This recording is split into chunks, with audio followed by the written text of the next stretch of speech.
আমেরিকার ইতিহাসে যতজন প্রখ্যাত রাজনীতিক এসেছেন, জিমি কার্টার তাদের মধ্যে অন্যতম।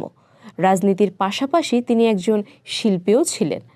যুক্তরাষ্ট্রের প্রেসিডেন্টের মতো পদে থাকা এই রাজনীতিকের ব্যক্তিগত জীবনের নানা দিক এখন প্রদর্শিত হচ্ছে নিউ ইয়র্কের ক্রিস্টিস নিলামঘরে, যেখানে জিমি কার্টার ও রোজালিন কার্টারের সংগ্রহ থেকে বিভিন্ন চিত্রকর্ম ও ব্যক্তিগত সামগ্রী নিলামের জন্য তোলা হয়েছে।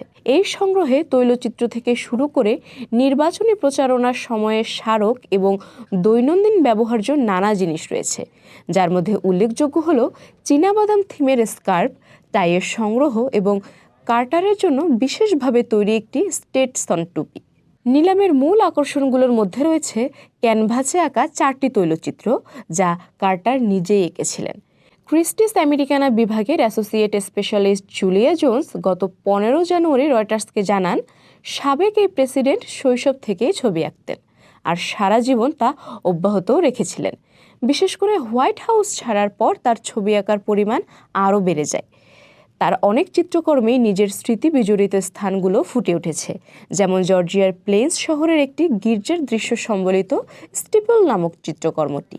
এই ছবিটির আনুমানিক মূল্য ধরা হয়েছে $6,000 থেকে $8,000। ডেমোক্র্যাট নেতা জিমি কার্টার 1976 সালে নির্বাচনে তৎকালীন রিপাবলিকান প্রেসিডেন্ট জেরাল্ড ফোর্ডকে হারিয়ে 77 সালের জানুয়ারিতে প্রেসিডেন্ট হিসেবে দায়িত্ব নেন।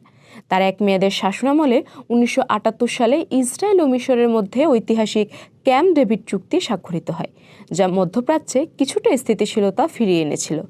তবে তার সময়কাল অর্থনৈতিক মন্দা, ক্রমবর্ধমান অজনপ্রিয়তা এবং ইরান সংকটের মতো ঘটনায় জর্জরিত ছিল।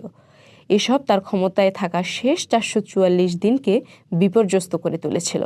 হোয়াইট হাউস ছাড়ার পর তিনি একজন মানবহিতৈষী হিসেবে বিশেষ খ্যাতি অর্জন করেন।